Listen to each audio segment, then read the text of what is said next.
this video, we're going to practice polite greetings. We're doing this a lot of times practicing for really excitable dogs. We do something different for dogs who are aggressive or reactive. But if we have a dog who is really excitable and always jumping up on grandma or grandpa or on the kids, we don't want that. So first thing I recommend is having your dog on a leash when people come over. This eliminates a lot of the arguing, because if your dog jumps up, Nessie, oh my goodness! If the dog jumps up, then half the time you might be saying, oh no, please, my dog's not allowed to jump.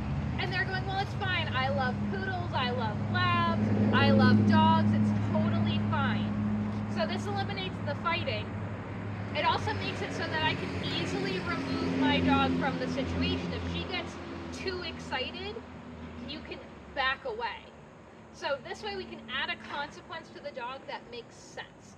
If instead she is off leash and she is all over me, even if, let's say, maybe I don't like dogs, now I'm trying to push her off, she probably thinks that's great. This is Nessie, she's really easygoing, she loves people, so if I push her off, or some of my bullies, if I push them off, they think it's a game. So they will come back harder. That is miscommunication. I think I am telling the dog no, the dog thinks I am telling them to try harder. So instead, if we have them on leash, you can come up and say hi. And now if she says hi to me, this is great. But if she got too excited, if she was trying to jump up, if she was being too much, oh, she's leaning into me. If that's too much, you could just take her away. Now that's a consequence.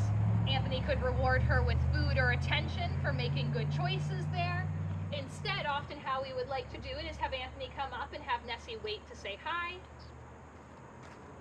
So if she goes to say hi, good, she gets a little bit of leash pressure, good. And this is perfect to practice outside too. If you're in a store, then when he's ready, if I'm ready too, good girl. So now she is invited when she is ready to say hi. This practices impulse control.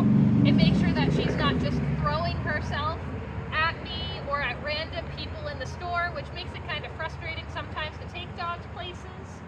But that leash really helps to add to that clarity for the dog. Now we're not confusing them by pushing them off or telling them no, which they might think is fun. And then when the greeting is done, the owner or the handler can call the dog back and reward her for that. So when we get to that point and your dog is doing really well on leash, our goal is to rely less and less on leash and for our dogs to make those good choices on their own. So like you saw with Anthony, he wasn't necessarily restraining Nessie with the leash, he was using the leash as a training tool. In the beginning, you might be using the leash to hold your pup back, but our goal would be to use the leash less and less.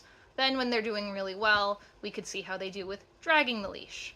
When they're dragging the leash, they have a little bit more freedom, so they might be a little bit pushier. You can use the leash and you can pull them back and you can let them know that the same rules exist even if the leash is dragging. And from there, then we can go and when they're doing really well with the leash dragging, either you could move to a shorter leash or you can move off leash.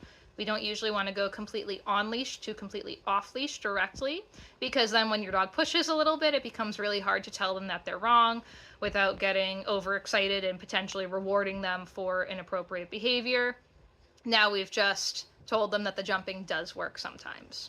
So instead, those couple of extra steps tend to make our lives easier.